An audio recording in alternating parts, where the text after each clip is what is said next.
ಚಿತ್ರದುರ್ಗದ ರೇಣುಕಾ ಸ್ವಾಮಿ ಕೊಲೆ ಪ್ರಕರಣಕ್ಕೆ ಸಂಬಂಧಪಟ್ಟಂತೆ ನಟ ದರ್ಶನ್ ಸೇರಿದಂತೆ ತಮ್ಮ ಸಂಗಡಿಗರೆಲ್ಲರೂ ಕೂಡ ಜೈಲಿನಲ್ಲಿದ್ದಾರೆ. ನಿನ್ನೆ ಒಂದು ಫೋಟೋ ವೈರಲ್ ಆಗುತ್ತೆ. ದರ್ಶನ್ ಅವರ ವಿಚಾರಕ್ಕೆ ಸಂಬಂಧಪಟ್ಟಂತೆ ಆರಾಮಾಗಿ ಕೈಯಲ್ಲಿ ಸಿಗರೇಟು, ಕಾಫಿ ಕಪ್ ಹಿಡಿದುಕೊಂಡು ಹರಟೆ ಹೊಡಿತಾ ಇದ್ದಂತ ಫೋಟೋ. ಪಕ್ಕದಲ್ಲಿ ಒಬ್ಬ ರೌಡಿ ಶೀಟರ್ ಇವರೆಲ್ಲ ಇರುವಂತ ಒಂದು ಫೋಟೋ ವೈರಲ್ ಆಗುತ್ತೆ. ಅದಾದ ನಂತರ ವಿಡಿಯೋ ಕಾಲ್ ಮಾಡಿ ಮಾತನಾಡಿರುವಂತ ಮತ್ತೊಂದು ವಿಡಿಯೋ ಕೂಡ ಸಿಕ್ಕಾಪಟ್ಟೆ ವೈರಲ್ ಆಗ್ತಾ ಇದೆ. ಇದೆಲ್ಲದರ ನಡುವೆ ಸಿಕ್ಕಾಪಟ್ಟೆ ಆಕ್ರೋಶವೂ ಕೂಡ ವ್ಯಕ್ತವಾಗ್ತಾ ಇದೆ. ಇದೇ ವಿಚಾರಕ್ಕೆ ಸಂಬಂಧಪಟ್ಟಂತೆ ಗೃಹ ಸಚಿವ ಜಿ ಪರಮೇಶ್ವರ್ ಅವರು ಪ್ರತಿಕ್ರಿಯೆಯನ್ನ ಕೊಟ್ಟಿದ್ದಾರೆ. ಇದೇ ವಿಚಾರಕ್ಕೆ ಸಂಬಂಧಪಟ್ಟಂತೆ ಒಂದು ಬಿಗ್ ಬ್ರೇಕಿಂಗ್ ಅಪ್ಡೇಟ್ ಲಭ್ಯ ಆಗ್ತಾ ಇದೆ, ಗಮನಿಸ್ತಾ ಹೋಗೋಣ.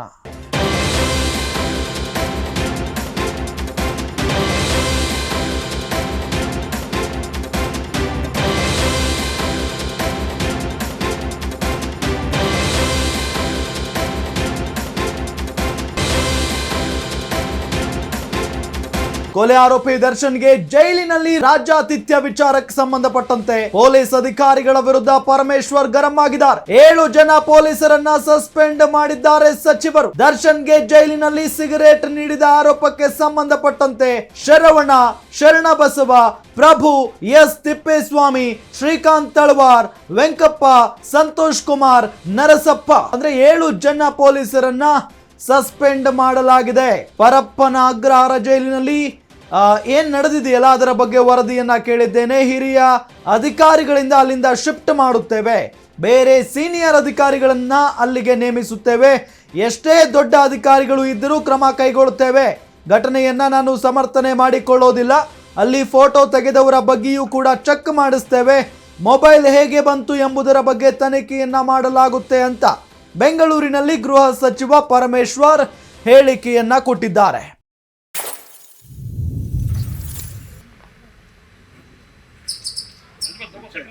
ನಿನ್ನೆ ಸುಮಾರು 4:30 ಗಂಟೆಗೆ ನನಗೆ ಸುದ್ದಿ ಬಂತು. ಈ ರೀತಿ ಪರಪ್ಪನ ಅಗ್ರಹಾರದಲ್ಲಿ ಜೈಲಿನಲ್ಲಿ ದರ್ಶನ್ ಅವರು ಮತ್ತು ಅವರ ಜೊತೆಯಲ್ಲಿ ಇನ್ನೂ 3 ಜನ ಟೀ ಕುಟ್ಕೊಂಡು ಭಾಳ ಆರಾಮಾಗಿ ಇದ್ದಾರೆ ಅನ್ನುವಂಥ ಒಂದು ಫೋಟೋ ಕೂಡ ವೈರಲ್ ಆಗ್ತಾ ಇದೆ. ತಕ್ಷಣ ನಾನು DG ಅವರಿಗೆ ಮಾತನಾಡಿ, DG ಪ್ರೆಸೆನ್ಸಿಗೆ ಮಾತನಾಡಿ ನಾವು ಸಂಬಂಧಪಟ್ಟ ಅಧಿಕಾರಿಗಳನ್ನ ಅಲ್ಲಿಗೆ ಕಳಿಸ್ಕೊಟ್ಟು ಎಲ್ಲ ತನಿಖೆ ಮಾಡಿದ್ದೇವೆ. ತನಿಖೆ ಮಾಡಿ ಸುಮಾರು ಒಂದು ರಾತ್ರಿ 1 ಗಂಟೆವರೆಗೂ ಎನ್ಕ್ವೈರೀಸ್ ಎಲ್ಲ ಮಾಡಿದ್ದಾರೆ. ಈಗ ಸುಮಾರು 7 ಜನ ಹೆಸರುಗಳನ್ನು ಹೇಳಬೇಕು.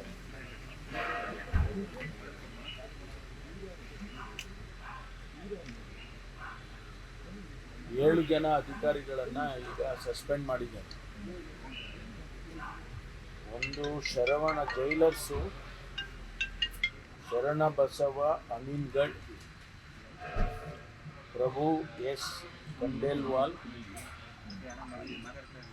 Assistant jailers LS Thippeswamy, Srikanth Talwar, Thippeswamy LS Thippeswamy,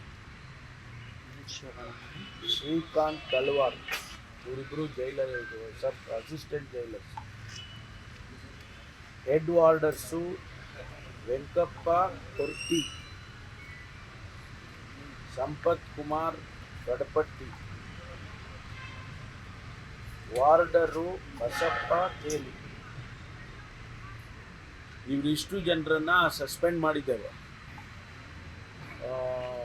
ಯಾವ ರೀತಿ ಈ ಇನ್ಸಿಡೆಂಟ್ ನಡೆದಿದೆ ಅನ್ನೋದ್ರ ಬಗ್ಗೆ ಈಗ ವರದಿಯನ್ನು ಕೇಳಿದ್ದೇನೆ. DG ಅವರು ಕೂಡ ಈಗಾಗಲೇ DG ಪ್ರೆಸೆನ್ಸ್ ಅವರು ಕೂಡ ಈಗ ಇನ್ಸ್ಪೆಕ್ಷನ್ ಹಾಕ್ಕೊಂಡಿದ್ದಾರೆ. ಅವರು ಕೂಡ ಬೆಳಿಗ್ಗೆ ಹೋಗಿದ್ದಾರೆ. ಇಂಥ ಘಟನೆ ನಡೀಬಾರ್ದು, ಯಾವ ಕಾರಣಕ್ಕೂ ಕೂಡ ನಡೀಬಾರ್ದು. ಆದರೆ ಈ ವ್ಯಕ್ತಿಗಳು ಯಾರು 7 ಜನ ಹೆಸರು ಹೇಳಿದ್ದಾನೆ, ಇವರು ಭಾಗಿಯಾಗಿದ್ದಾರೆ. ಅವರಿಗೆ ಆ ರೀತಿ ಅವಕಾಶ ಮಾಡಿಕೊಟ್ಟಿದ್ದಾರೆ ಅಂತೇಳಿ ನಮಗೇನು ವರದಿ ಬಂದಿದೆ. ಅದರ ಪ್ರಕಾರ ಈಗ ಸಸ್ಪೆಂಡ್ ಮಾಡಿ ಮುಂದಿನ ಕ್ರಮಕ್ಕೆ ಕ್ರಮ ತಗೊಳ್ತೀವಿ. ಆಮೇಲೆ ಸೀನಿಯರ್ ಆಫೀಸರ್ಸ್ ಯಾರಿದ್ದಾರೆ ಅಲ್ಲಿ ಜೈಲ್ ಸೂಪರ್ಡೆಂಟ್ ಇರ್ಬೋದು, ಅದಕ್ಕಿಂತ ಸೀನಿಯರ್ಸ್ ಇರ್ಬೋದು, ಅವ್ರನ್ನೂ ಕೂಡ ಅಲ್ಲಿಂದ ಟ್ರಾನ್ಸ್ಫರ್ ಮಾಡ್ತಾರೆ. ಅಲ್ಲಿಂದ ಶಿಫ್ಟ್ ಮಾಡಿ ಬೇರೆಯವ್ರನ್ನ ಹಾಕೋದಕ್ಕೆ ಈಗಾಗಲೇ ನಾನು ವರದಿ ಬಂದ ತಕ್ಷಣ ಅವ್ರ ಮೇಲೂ ಕೂಡ ಕ್ರಮ ತಗೊಳ್ತೀವಿ. ಯಾಕೆಂದರೆ ಪದೇ ಈ ರೀತಿ ಆಗಬಾರ್ದು. ಯಾವುದೇ ಜೈಲಿನಲ್ಲಾಗಲಿ ರಾಜ್ಯದಲ್ಲಿ ಇರ್ತಕ್ಕಂಥ ಎಲ್ಲ ಬಂದಿಖಾನೆಗಳಲ್ಲೂ ಕೂಡ ನಾವು ಸೆನ್ಸಿಟೈಸ್ ಮಾಡಿದ್ದೀವಿ, ಕ್ಯಾಮ್ರಾಗಳು ಹಾಕ್ತಾ ಇದ್ದೀವಿ, CCTVಗಳನ್ನ ಹಾಕ್ತಾ ಇದ್ದೀವಿ, ಆಮೇಲೆ ಜಾಮರ್ಸ್ಗಳು ಹಾಕ್ತಾ ಇದ್ದೀವಿ. ಇಷ್ಟೆಲ್ಲ ಆದರೂ ಕೂಡ ಇನ್ನೂ ಇಂಥ ಘಟನೆಗಳು ನಡೀತೆ ಅಂತ ಹೇಳಿದ್ರೆ ಅಧಿಕಾರಿಗಳು ಇನ್ನೂ ಹೆಚ್ಚಿನ ಕಠಿಣವಾಗಿ ಅವರು ಕೆಲಸ ಮಾಡಬೇಕಾಗ್ತದೆ. ಅದರಿಂದ ಅವ್ರ ಮೇಲೆ ಕ್ರಮ ತಗೊಂಡು ಮುಂದೆ ಇಂಥದ್ದು ನಡೆದಾಗೆ ನೋಡ್ಕೊಳ್ತೀವಿ. ಒಂದು ಫೋಟೋ ಒಂದು ವಿಡಿಯೋ ಎಷ್ಟರ ಮಟ್ಟಿಗೆ ಚರ್ಚೆಗೆ ಗ್ರಾಸವಾಗಿದೆ ಅನ್ನೋದನ್ನ ಗಮನಿಸ್ತಾ ಇದ್ದೀವಿ. ಇದೆಲ್ಲದರ ನಡುವೆ ಯಾವಾಗ ಕ್ರಮವನ್ನ ತೆಗೆದುಕೊಳ್ಳಲಾಗುತ್ತೆ ಅಂತ ಹೇಳಿ ಬಹಳಷ್ಟು ಚರ್ಚೆ ಆಗ್ತಾ ಇತ್ತು ಮತ್ತು ಆಕ್ರೋಶ ವ್ಯಕ್ತವಾಗ್ತಾ ಇತ್ತು. ಜೊತೆಗೆ ಇದು ಸರ್ಕಾರ ಸತ್ತು ಹೋಗಿದೆಯಾ ಅನ್ನೋ ನಿಟ್ಟಿನಲ್ಲಿನೇ ವಿರೋಧ ಪಕ್ಷಗಳು ಆಕ್ರೋಶವನ್ನ ವ್ಯಕ್ತಪಡಿಸ್ತಾ ಇರುವುದನ್ನು ನಾವು ಗಮನಿಸಿದ್ವಿ. ಈಗ ಕಟ್ಟುನಿಟ್ಟಿನ ಕ್ರಮವನ್ನ ತೆಗೆದುಕೊಂಡಿದ್ದಾರೆ ಗೃಹ ಸಚಿವ ಪರಮೇಶ್ವರ್ ಅವರು.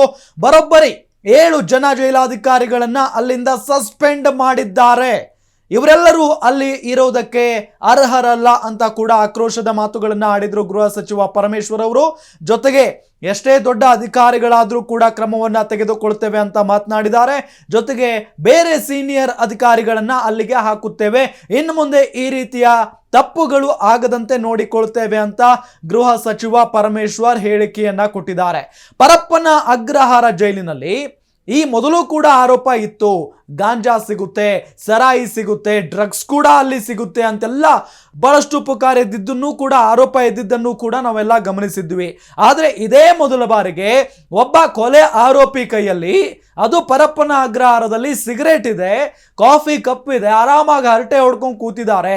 ಯಾಕೆ ಇದು ಇಷ್ಟು ದೊಡ್ಡ ಮಟ್ಟದಲ್ಲಿ ಚರ್ಚೆಗೆ ಗ್ರಾಸವಾಗಿದೆ ಅಂತ ಅಂದ್ರೆ ಅಲ್ಲಿ ಇರೋದು ಒಬ್ಬ ಕೊಲೆ ಆರೋಪಿ, ಚಿತ್ರದುರ್ಗದ ಒಬ್ಬ ವ್ಯಕ್ತಿಯನ್ನ ಕೊಲೆ ಮಾಡಿ ಒಳಗೋಗಿರುವಂತ ದರ್ಶನ್ ಅವರ ಕೈಯಲ್ಲಿ ಸಿಗರೇಟ್ ಇದೆ. ಅದಾದ ನಂತರ ಅವರಿಗೆ ಯಾವುದೇ ರೀತಿಯಾದಂಥ ಪಶ್ಚಾತ್ತಾಪ ಇಲ್ಲ, ಕೊಲೆ ಮಾಡಿದ್ದೇನೆ ಅನ್ನೋ ಮನೋಭಾವನೆಯೂ ಕೂಡ ಇಲ್ಲ, ಆರಾಮಾಗಿ ಹರಟೆ ಹೊಡಿತಾ ಕೂತಿದ್ದಾರೆ ಅಂತೆಲ್ಲ ಸಾಮಾಜಿಕ ಜಾಲತಾಣಗಳಲ್ಲಿ ಜನ ಆಕ್ರೋಶವನ್ನ ವ್ಯಕ್ತಪಡಿಸ್ತಾ ಇರುವುದನ್ನು ನಾವು ಗಮನಿಸಿದ್ವಿ. ಹಾಗಾಗಿನೇ ಈ ವಿಚಾರ ಬಹಳಷ್ಟು ಮುನ್ನೆಲೆಗೆ ಬಂದು ಈಗ ಅದಕ್ಕೆಲ್ಲ ಅವಕಾಶವನ್ನ ಏನು ಮಾಡಿಕೊಟ್ಟಿದಾರಲ್ಲ ಜೈಲಿನಲ್ಲಿ ಅಧಿಕಾರಿಗಳು, ಆ ಜೈಲಿನ ಅಧಿಕಾರಿಗಳ ತಲೆದಂಡ ಆಗಿದೆ ಅನ್ನೋದು ಬಹಳ ಸ್ಪಷ್ಟವಾಗಿ ಗೊತ್ತಾಗ್ತಾ ಇದೆ.